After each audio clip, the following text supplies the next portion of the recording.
This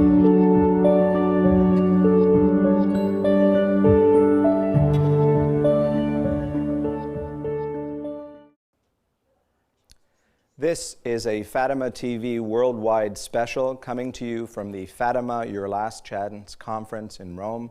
My name is Kevin Dias. I will have the distinct honor and privilege over the next hour of interviewing His Excellency Archbishop John Barwa.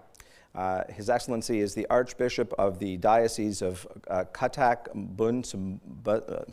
Bazawar and the Apostolic Administrator of Rourkela in the state of Orissa, India.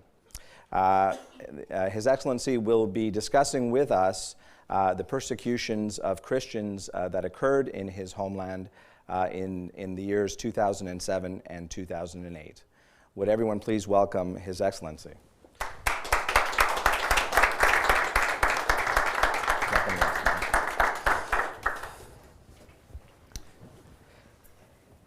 Thank you for being here, Your Excellency.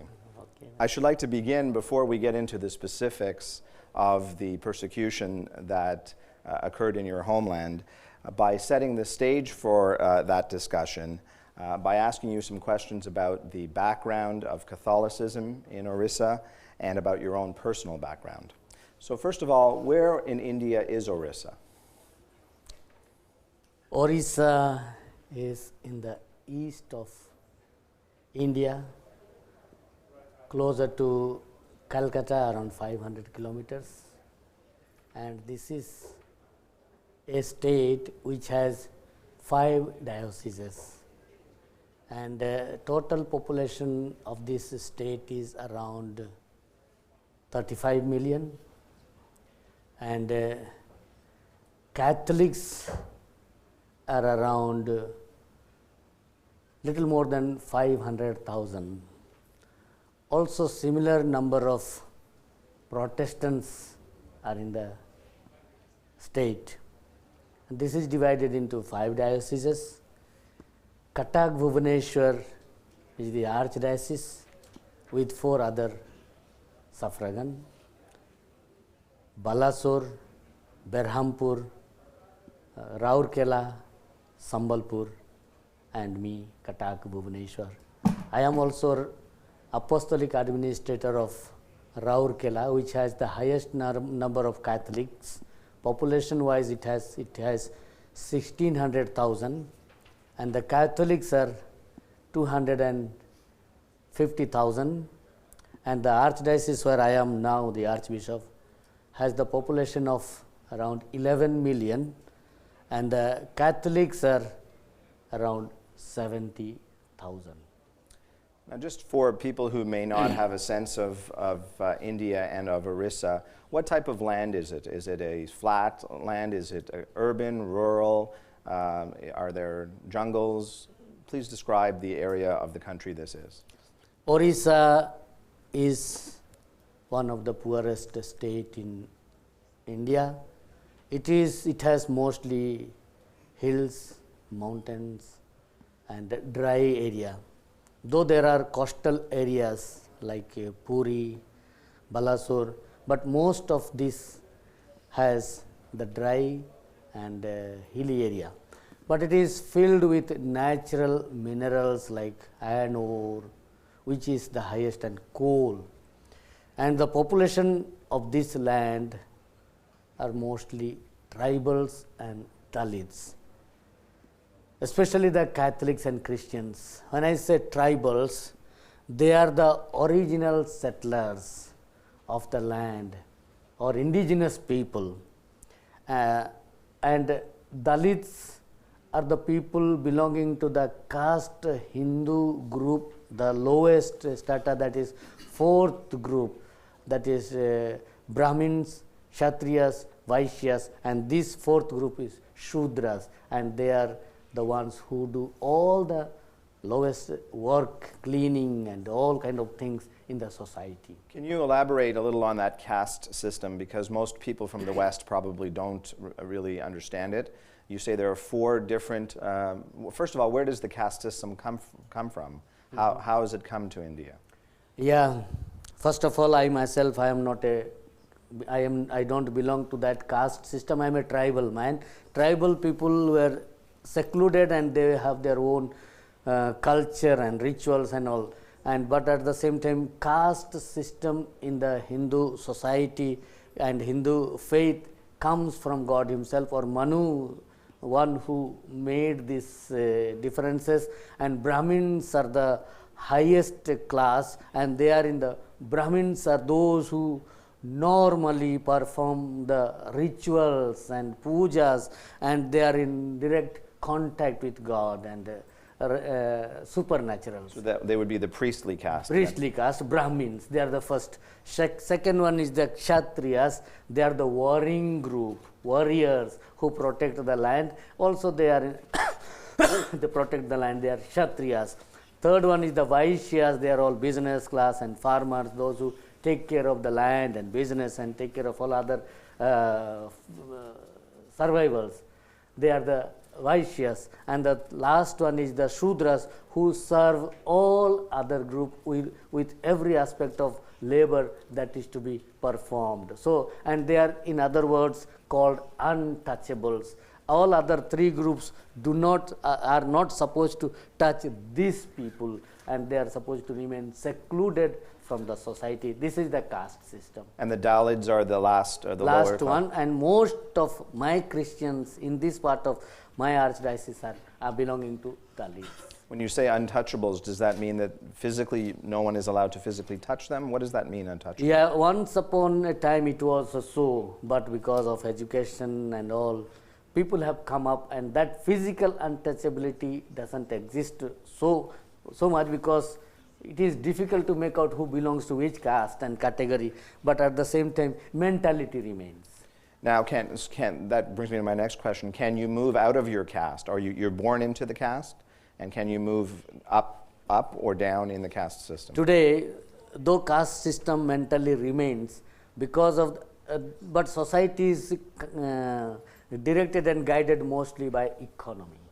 So if you come up in life, if you have a good life, and if you have a well qualified, people don't care much about this caste. Even Brahmin girls will marry a Dalit boy if he is in a well placed in the society. And the parents of that Brahmin girl won't be upset about that? They will try, but seeing the educational and economic background of this boy, normally this happens today's world, that even Dalit Brahmin parents would love their daughters to marry a Dalit boy who is well qualified, well placed in the society. So this is the system today followed in the human society. Okay, and the tribals, so they don't belong to the caste system. How do the Hindus regard the tribals? Do they regard them as equals, lessers? How are they taken? Tribals are secluded group, and they remain separate from all these other, and they have their own culture and they have their own tradition, and they are very communitarian people. Hindus, for them it is immaterial because they are secluded people, but at the same time Hindus don't consider tribals belonging to their group, and normally they will not allow them to enter the temple like as Dalits. But at the same time, tribals, they have their own faith system they believe in. We call it Sarna in our language, which means the spirit worshippers, animists they are. Sorry, can you go ahead and describe then what you mean by spirit worshippers? Yeah, because tribals mostly they remain in the forest, jungles, and they believe that the nature consists spirit, or rather spirit dwells in the nature, and there are benevolent spirits, and also there are spirits which harm them. Like me, I belong to Oraon caste, Oraon tribe, and our supreme god is called Dharmes. So every tribe has their supreme god, and this supreme god functions always through the subordinates, and subordinates, they are in the whole creation, every plant, a tree, and mostly tribals were hunters. So when they go for hunting or go to collect the food products in the forest, always they pray to Supreme God so that they protect from all these evil spirits, and mostly from the evil spirits. And if they realize that something is not happening, not going well, then it is because of the bad spirit or the evil spirit, and they need to please the bad spirit or evil spirit, which is a Herculean task. And how do you please the bad? How do they think they would be able to please the bad spirit? Supreme God is always, it is a animal sacrifice, like us Sorans. Then, of course, now after accepting Christianity, we do not follow anymore this this tradition. But for us, Dharmesh is the supreme God who needs to be offered white cock, and that is the way we offer and we please. All others with different, depends on the way, and mostly this kind of animals or goats, depends on the gravity of the situation. There is sickness, there is death, depending on the situation. We try to please in our own way, and also there are prayers. And then once we realize that these things have moved well, better, there is family, there is peace, and there is children are growing well, and there is better availability of the food and provisions from the forest, and the animals are available. Okay, then we know that all the spirits are pleased. But things have changed. We accept. Missionaries came, especially in my place where I am born, tribal areas. Missionaries mostly from from Holland, the Dutch Jesuit, who came and started speaking about the unconditional love of God, supreme God, which fitted to our understanding of supreme God. And all these, he said, angels and archangels are the benevolent ones who support and help us, not the spirits. The spirits are subordinate to the supreme God. They can't do much, and that suited our understanding. And we all flocked in thousands and accepted the Christianity. That's why it is called the success story of the Christianity in that part. I'd like to ask you some more about the missionaries who came, but just before that, I'd just like to contrast the tribal religion with the Hindu religion. What are the similarities and differences between the tribal religions and the Hindu faith? Hinduism, when we say, it is not one religion, but there are 33 million gods and goddesses. So, but at the same time, Hinduism believes in the way created by Brahma, Vishnu and Shiva. These are the supreme gods. God created, God protects, and God what they call eliminates. Okay. So there are different seasons and times when these gods are worshipped, and it is not individual, it is not the communitarian aspect of worshipping God, but it is the Brahmins who have the power and the knowledge to worship God. Others only can come through the Brahmins, but others do not participate like us Christians and tribals, that we participate. For us there is a participation, for them there is a one who does the way one perfects, performs the puja, receives the blessings. So the Hindus don't go to temple, or they go, but that puja and all is not a participatory. They go to temples, they go, but it is only the darshan. Because when you see God and venerate God, you receive blessings. There is no, and you can't, you ask offering the Brahmins, you ask the Brahmins to offer the puja, but you don't offer the puja. And do the Hindus and the tribals get along reasonably well? Yeah, for us, there is no tension. In India as such, there are 80% of Hindus, and they are very tolerant people, except those fundamentalists. When it comes to fanatics, it doesn't matter about the religion. Other than that, there is a peaceful existence, and we have no difficulty. We'll be talking about the fundamentalists shortly, but now to the issue of the conversion of various people to the Christian faith. You said missionaries came from Holland, did they? The Jesuit missionary? Do you know how long ago? Immediately is not coming to my mind, because he's so common, so popular. How long ago did that happen? That happened around 1880s. Okay, in the 1880s, and you say many converted to Catholicism at that time?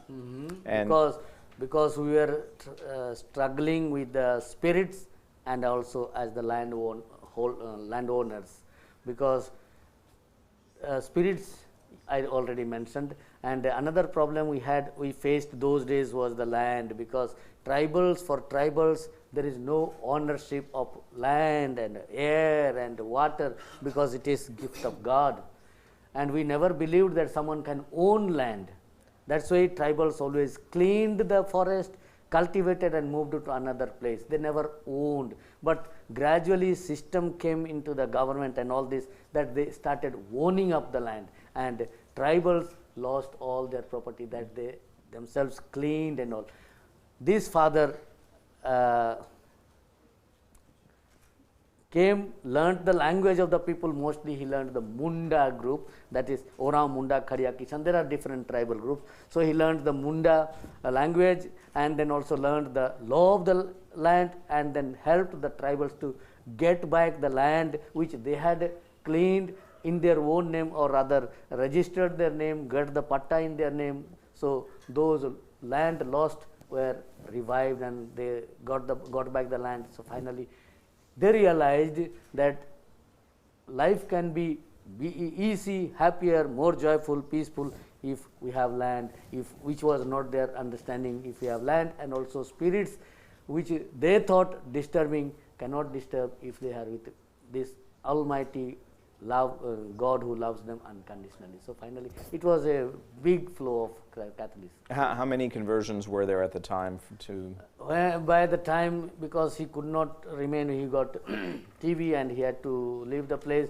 By then already in that area, tribal belt, Chotanagpur, this is called, there were around 70,000 already Catholics. Okay, and did the conversions just come from the tribals or also from the Hindus? But Hindus, no, Hindus not many conversions, but mostly from the tribals. Okay. And also now Catholics are in that part, and where I am now there are Dalits. That part mostly tribals are the Catholics, and we are already 23 bishops, one Cardinal Telesper Topo belonging to the same group. So we are now already 23 bishops from these tribal groups. Now, just turning to your personal background, when were you born? I was born 1955, 1st June, Okay. in a place called Gaibira. And you have already described you came from a certain tribal group. Yes, sir. Which was called? Oraon. Okay, and how big a family did you come from?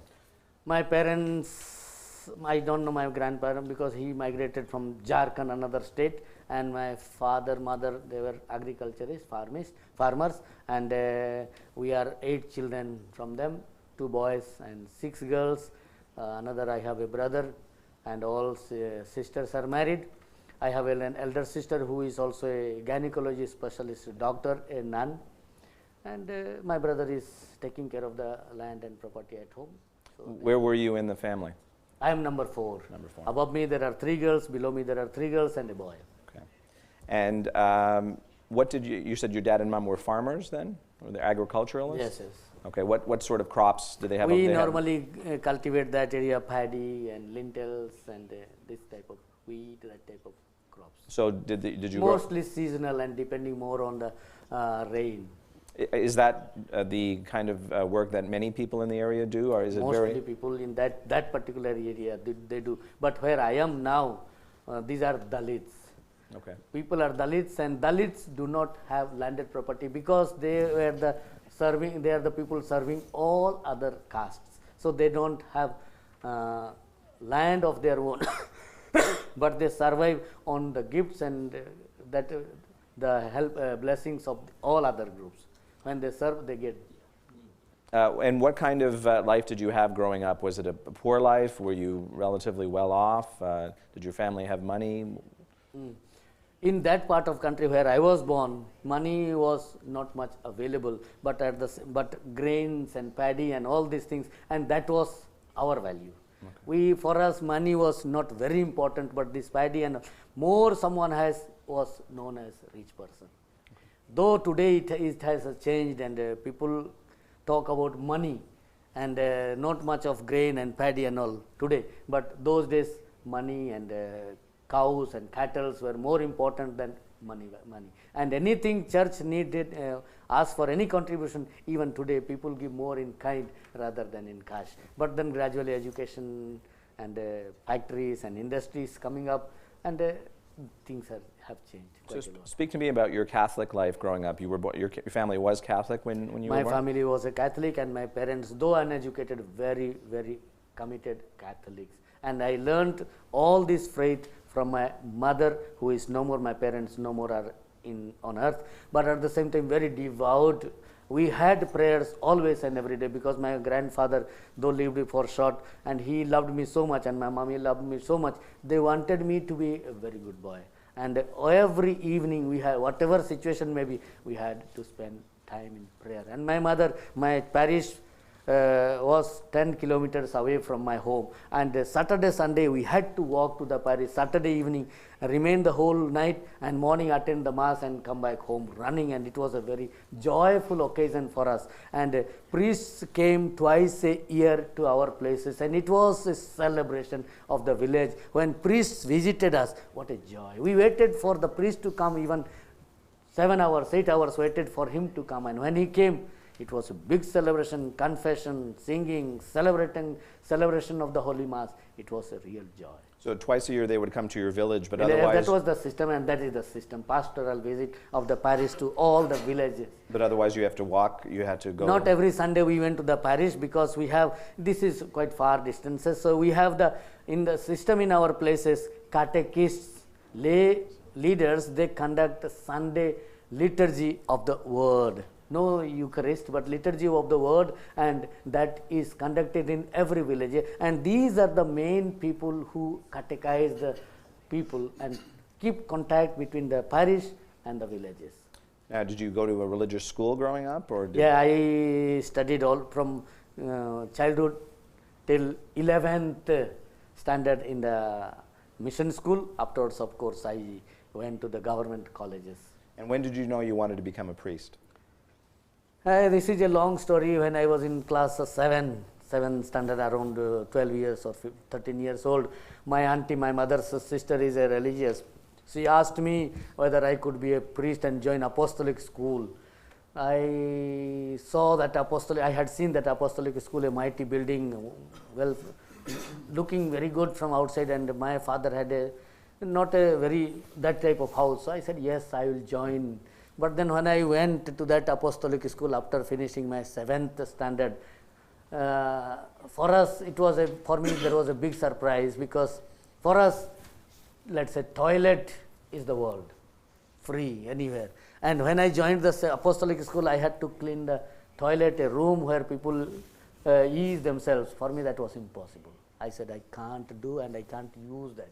So I went away, and then I wanted, after 11th standard of 15 years, 16 years, I wanted to come back, because I thought, what would I do after all this? The one who was the director of the minor seminary is a bishop now also. He said, once I had gone away, so you study somewhere. This the way 3 times I was sent back, came back. After finishing my college, university, I joined. Finally I joined, and things moved ahead. And when did you get ordained as a priest? I got ordained. I joined, in fact, the seminary in 1976 after finishing my university, and continued my seminary formation, 76, novitiate and philosophy and theology. 1984, I was supposed to be ordained. Then I looked back my life, going so quick. I said, am I really prepared to be a priest, Catholic priest? Will I be able to continue my priestly life as a committed, dedicated priest? I said, no, let me take 1 year away. So 1 year again I took away and remained in a remote village, parish. And then I realized, I was reflecting, Father Priest John and Married John. I used to write down my stories. Priest John, all are my people, all my parents, all belonging to this one family. And Married John will have, my father had 8 children, I will have 10 children, and all these kind of stories I used to write. And then my family, I will be worried of my family, my wife, my children. Then finally I thought this is more interesting, and my vocation to priesthood, so I joined. In 1984 I made my final vows.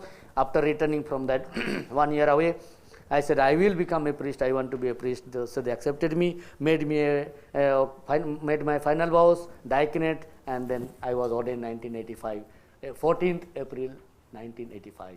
And then when did you go to a parish right away then? After ordination, I was 2 years assistant parish priest in 2 different places.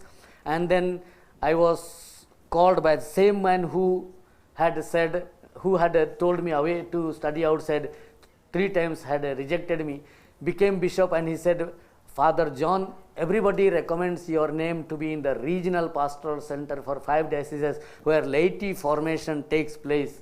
So everyone recommends that you are the right person to come. I had never decided to come there, that I will be working in the school where boys study and I will take care of the boys, make them human beings. But when this man became new bishop and asking me, I said, you are the ones who had sent me away 3 times and you are the one asking me to come to this regional pastoral center. I left everything, teaching in the school and all this. I said, I will come, and I came to the pastoral center, and then there we started a regional theologate for whole of 5 dioceses of Orissa, where formation for the priesthood takes place. So rector of that seminary came and asked me, Father John, everybody recommends your name to go for higher studies, because local man, if you don't contribute something for this local church, who else? I had thought in my life, never will I go outside world to study for studies. But then since he came and requested me like this, I said, okay, what else? Where do you want to send me? He said, Philippines. For what? Catechetics. I said, no, I will not go for catechetics. I enjoy celebrations and I want to celebrate liturgy very meaningfully. So I came to Rome for studies liturgy. So I stayed there in the pastoral center 1985 to 88 I was in the parish, 88 to 90 I was in the pastoral center, 90 I came to Rome for to study liturgy, 93 I returned after doing licentiate, thinking that I will come back for doctorate to let me teach sometimes. That was my thinking. But then life changed. I became I was elected vice provincial. I was elected provincial superior for 2 terms. Then I was made bishop, then coadjutor bishop, then bishop, then archbishop. When did you become archbishop? Archbishop, I took over I became bishop 2006. 19th April I was consecrated. 2009 April 2nd I took charge of the diocese. 2011 April 2nd I took charge of the archdiocese. Thank you, Your Excellency. We're going to take a break, but we'll be back in a few minutes, and we'll talk about the persecutions that happened in your homeland. Thank you. God bless us.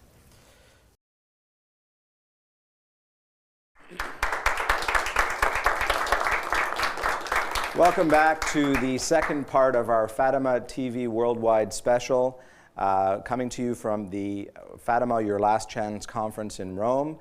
We are very privileged to have with us for the full hour Archbishop Barwa of Orissa, India. And in the first half of our discussion, we talked about his homeland and about his own personal background. I would like to now turn, Archbishop, to the persecutions that happened in Orissa starting in 2007. Before these persecutions began, were the relations between Catholics and Christians and the rest of the population relatively peaceful? Not relatively peaceful, it was very peaceful. We could go around anywhere in that part of area, because it was only one part called Kandhamal which faced the persecution, which is the very hilly mountain area, and there was no difficulty. Even midnight and any time anyone could walk around. There was no difficulty. And when did the persecution begin? Preparations began years ago, but it took place physically on 24th December 2007 and 23rd August then onwards 2008. When you say preparations began years ago, what do you mean by that? Yeah, when I say this, a kind of hate campaign began. Hate campaign and created an atmosphere of hatred between Christians and non-Christians. And this all happened because missionaries came there and they found two groups of people urgently in need of mission work. First one was Dalits, whom I already have about them, whom I have mentioned. Second groups were tribals. But these missionaries went for the Dalits because they were deprived group from every corner. Tribals, since they have their own land, they could survive. But Dalits, because they are the groups serving all other people, they were deprived from every possibilities. So then missionaries went working for these people, Dalits, education, healthcare, developmental activities for them, and they neglected the tribals. When did these missionaries that you speak of came? Though they came around 19th century, beginning of 19th century, but properly started 1920 by the Spaniard, 4 missionaries who came there and started the missionary activities. But now in 2007 there was a hate campaign, you say. Who was behind the hate campaign? Hate campaign behind were the rich business people, because this particular Kandhamal, which has very rich forest products like turmeric, is world famous, produced in this area, and business people had the monopoly. But Dalits, getting educated, came up and got into business, and the business people from outside, not really settled there, but from outside, doing this business, lost gradually their monopoly and their capture, because these Dalits also started business of their own. So this was one of the reasons, and instigated by these business people from outside to the local people, this one of the reasons. Second one is because these Dalits, they stopped working for these 4 categories of Hindus, Brahmins, Kshatriyas, Vaishyas, because they were educated and they got good jobs, they got good money, they started building good house. Then these 4 rich Brahmins and Kshatriyas realized that gradually they will have no people to work in their fields, in their houses, to, let's say, to remove the dogs or animals dead in their houses. So this became a big problem. So they started propagating against the missionaries, because missionaries, schools and education institutions were the ones empowering them. Then they started saying, if these Dalits come up in life and their children grow and their families have good houses and good work and plenty of money, their children will not work in our houses and in those kind of things, then our children will not get job, will not be able to work this kind of work, then finally what will happen to us? So these are the main 2 reasons. So the objective was to shut down any help for the Dalits in the area then? One, and so that business stops and their empowering education stops. So if you could describe, starting the Christmas 2007, the persecution that began then, what exactly happened? Actually, business was one reason I said, and Christmas time our people buy a lot of things from the shop. Another reason is a little difficult to say loudly, but at the same time, they blame that Christians eat beef. And for Hindus, cow is a sacred animal. And Christians eat, tribals eat, Dalits eat, which they do not like, because they say you are harming us, our emotions, our faith. So that was one of the reasons. And with there was a leader called sannyasi named Lakshmanananda Saraswati. Of course, his background was different, but in the end, finally, he became a sannyasi after going to Himalayas, and he came to this particular place, though he was from another state, came here and said he will wipe off the Christians, he will stop all this killing of cows, and he will see to it that no more education and all these things exist. He was a leader of a political party, or was he was not a leader of the political party in the beginning, but he was a religious leader called a sannyasi. But then political party, the fundamentalist political party favored him, called BJP, Bharatiya Janata Party, which has similar kind of agenda. So they accepted him, and he worked for the party in course of time and said, okay, I will wipe out this, and there will be vote bank for the BJP party in that area. So Christmas 24th, he was passing, going by, government had given a vehicle and to him, because he started also an ashram for the tribal children, against, and he was trying to teach them. These are very long stories where he was trying to say Brahmanic culture, which we are opposing, because once our tribals and Dalits learn the Brahmanic culture and all this, they will lose the tribal culture and Dalit culture. So we are not in favor. But at the same time, he was passing by in a particular place called Dasingbadi, where our boys and girls were making crepes, because it was 24th December.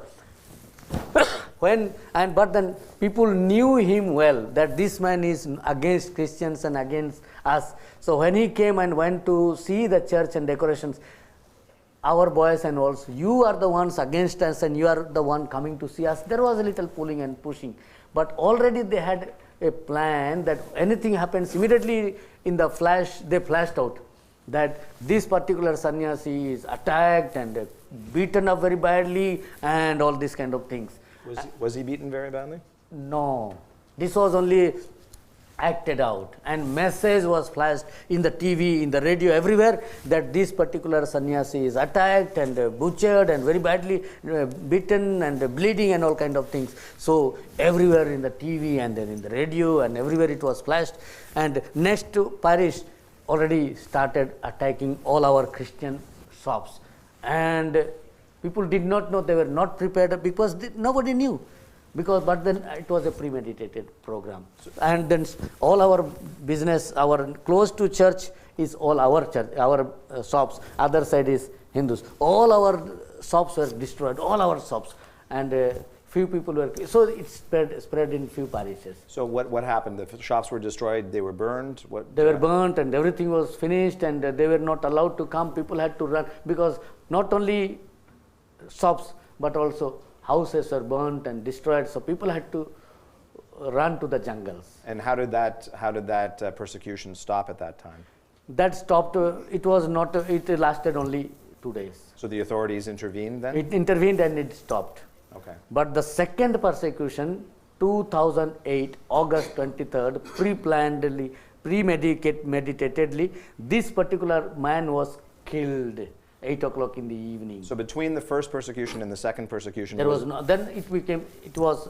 Was it tense in the area though? Tension was there, but at the same time we never thought that again it will continue. But there was a doubt that something will happen, there was a kind of suspicion from all corners, and suspicion was mounting. And was the government aware of this? Was the government was aware, but the government was combined government of BJP and BJD. BJP is the fundamentalist party which was promoting more of this kind of hatred campaign, and BJD was the main party, but at the same time, since they were coalition government, they were not able to function much. Okay, and was this religious leader that you mentioned, was he still speaking out against Christians? He was speaking all the more vociferously after the first persecution.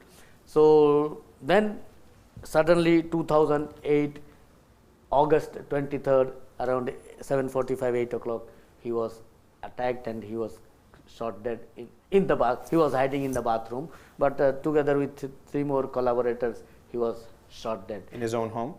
In the ashram where he had built up the ashram. Who killed him? This is a mystery, and this what created more tension. Later, that time of course nobody knew, because I got the message midnight informing me that this man is killed, please alert your priests everywhere that there will be tension. I tried to contact, but it was midnight. Midnight I got this message, but then I could not, because my priests were sleeping, people were sleeping. I was in another diocese.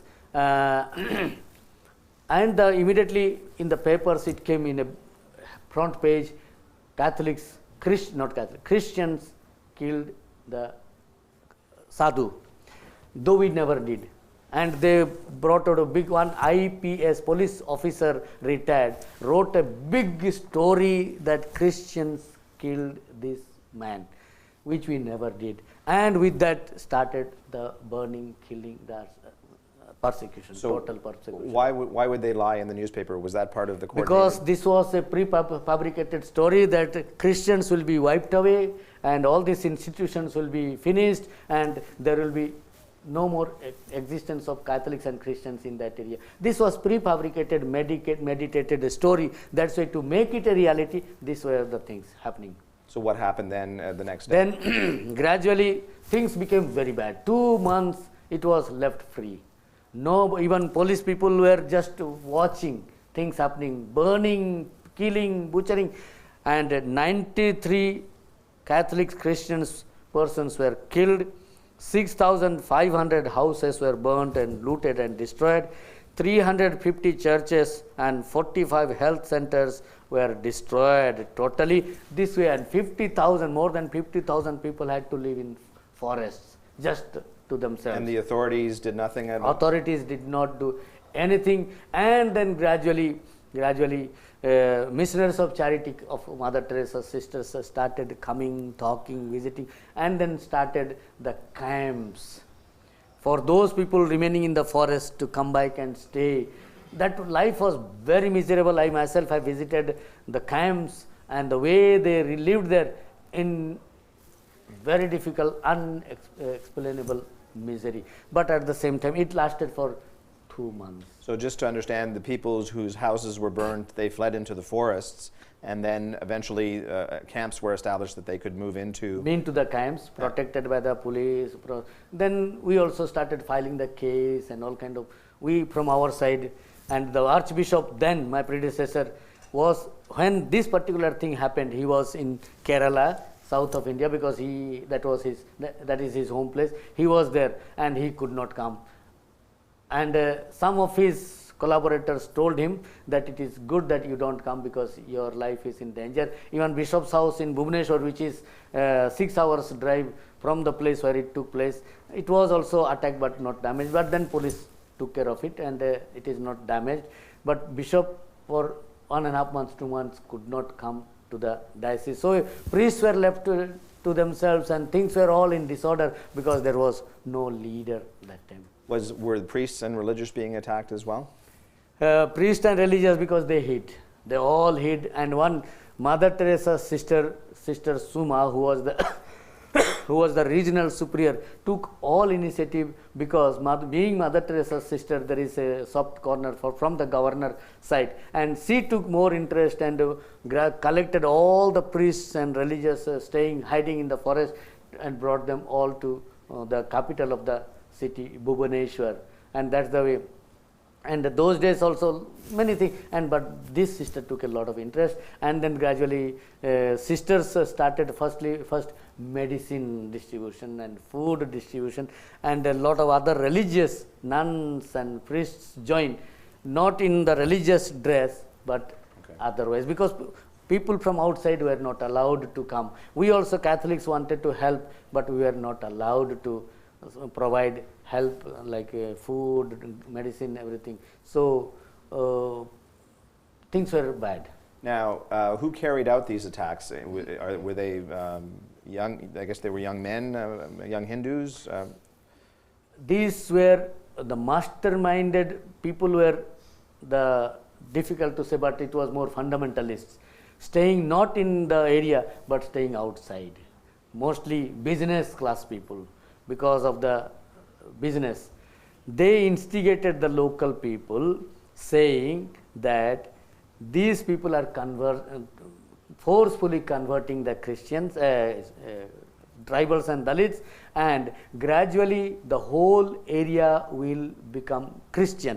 This is the fear they instigated, and if we do not take care of them now, situation is not controlled, things are going to be bad, and all of you will have to be Christians and you will have to pray to this God, which is that way. So people from outside, from cities, masterminded people bosses remained in their homes, but they sent their agents, and agents came and worked in the places for many years, instigated the youth, mostly the young men, and the particular day it was well planned. From every corner of the state, people, mostly men, came and hid themselves, well organized, with drinks, with all the lathis, sticks, and kerosene, and anything and everything, and they were given alcohol and drugs and all kind of things, and whenever there is a whistle, they attack. Oh, there was a whistle, so they... There was a whistle, because they were all hiding, they were all coming. Time comes, the whistle, they start burning and all these things, and they go away. Good things, valuables are carried, all other things are brought and burnt together. Can you share some stories about Christians who died or may have been injured in defending the faith? There are many stories. Like one of my priest died. He had gone to see the construction that we are building, the Paris houses. So he had gone to see the construction. He never realized that these things will happen. Then they started coming, attacking, so he had to run. They destroyed everything, but where will they go? Run, because it was dark. And then when they returned, they thought that they are gone. Suddenly, some people saw them and they caught them, and they said, yes, you are. This priest, they could not catch, but then when they were running, this priest fell down. They caught him and they beat him very badly. Thinking that he is dead, they left him.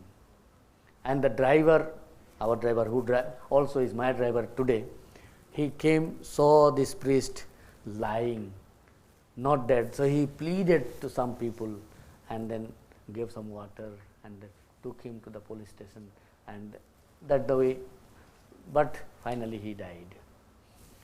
The one story, this is my own niece, Sister Meena, who worked in the pastoral center, which was thoroughly destroyed. They came, and these 4 or 5 priests and the sisters, they went away to the forest. Thinking that they are gone, they returned. But there are some good people, good-hearted Hindus. They kept them and hid them, locked them in the room.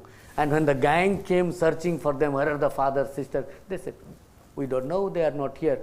But those days there were plenty of phone calls.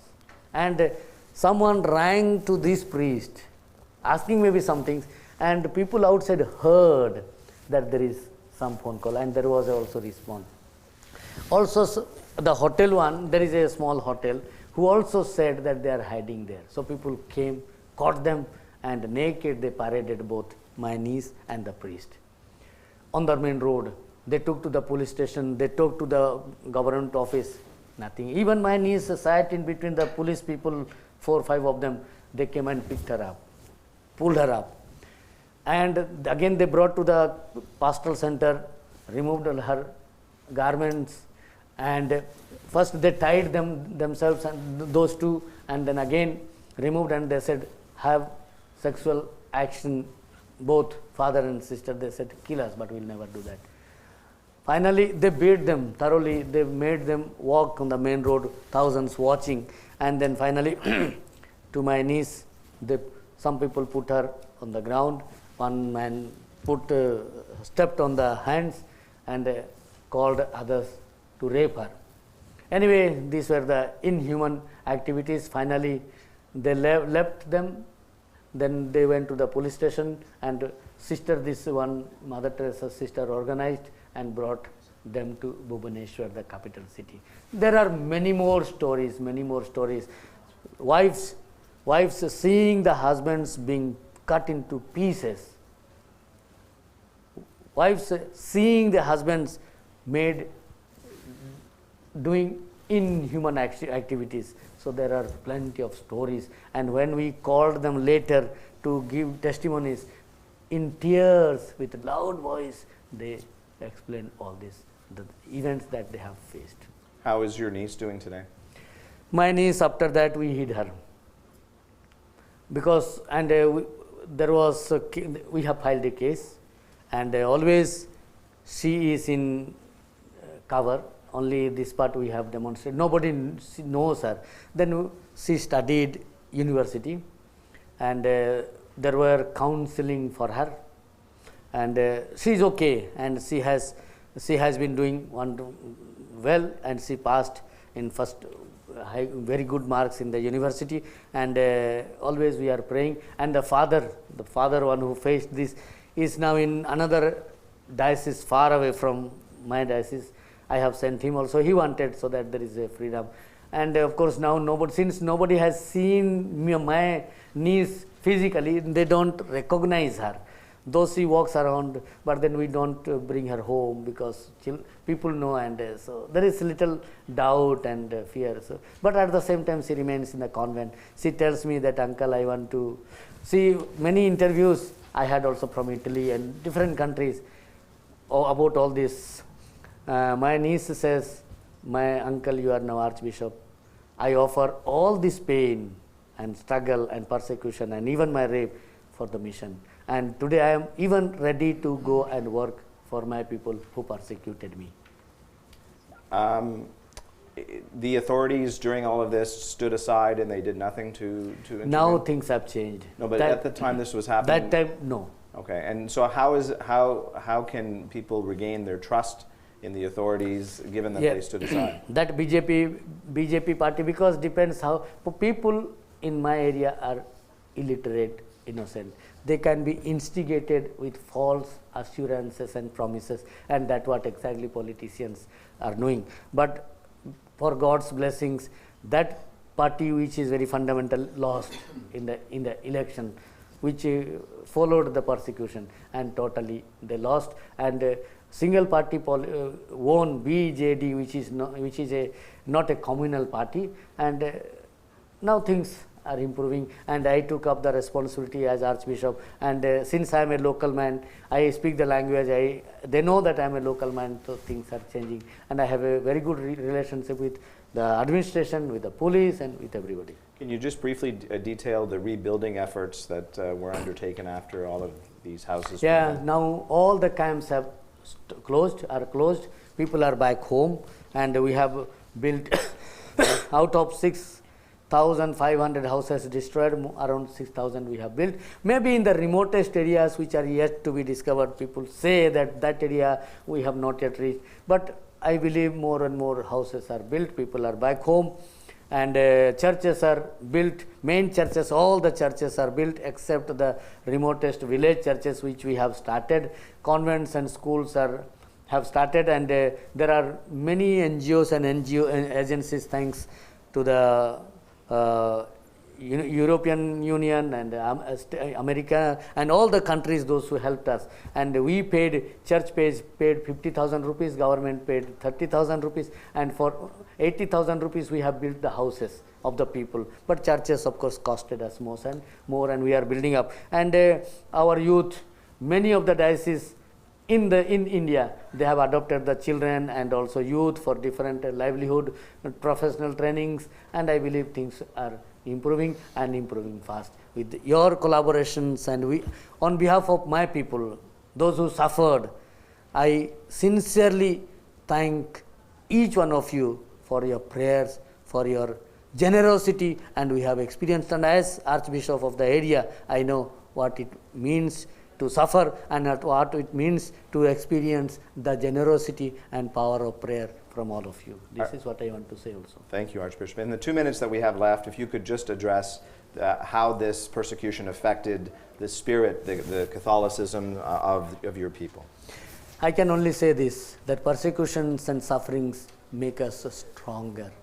Though poor this area is, today I know this is a vibrating church with great faith and convinced faith. People are ready to die for faith, and they are saying we are not frightened people, and vocations growing in big number. This year itself within this year I had 33 priestly ordinations, and hundreds of boys and girls want to join the religious priestly vocations and life. And this is what, and for liturgical celebrations there are thousands participating. For any mass and every mass, I have big crowd, hundreds joining, and not only just celebrations last 3 to 4 hours for us, because people want to show that we are not frightened people, we have faith, and we really have faith. And I can only say, we are not frightened, we are not destroyed, we have faith, and we will remain in this faith because we believed and we experienced God loves us. And much more, finally, I thank Fatima message, this final last chance. I got this opportunity. This is my first, and I don't know whether it will be last, first opportunity, and I experienced the power and the commitment and dedication of the group, Fatima group, beautiful. And I believe and I am convinced this will happen.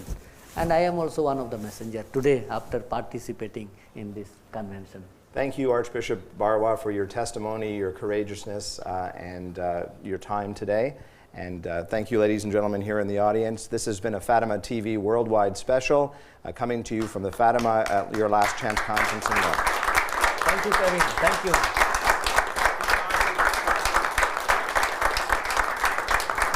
Thank you very much, Archbishop. It was very nice of you. Thank you.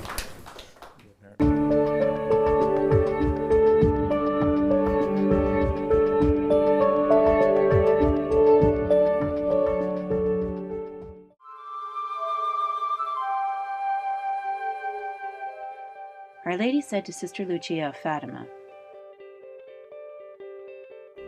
"I promise to assist at the hour of death with all the graces necessary for salvation. All those who on the first Saturday of 5 consecutive months go to confession, receive Holy Communion, recite 5 decades of the Rosary, and keep me company for 15 minutes while meditating on the mysteries of the Rosary, with the intention of making reparation to me.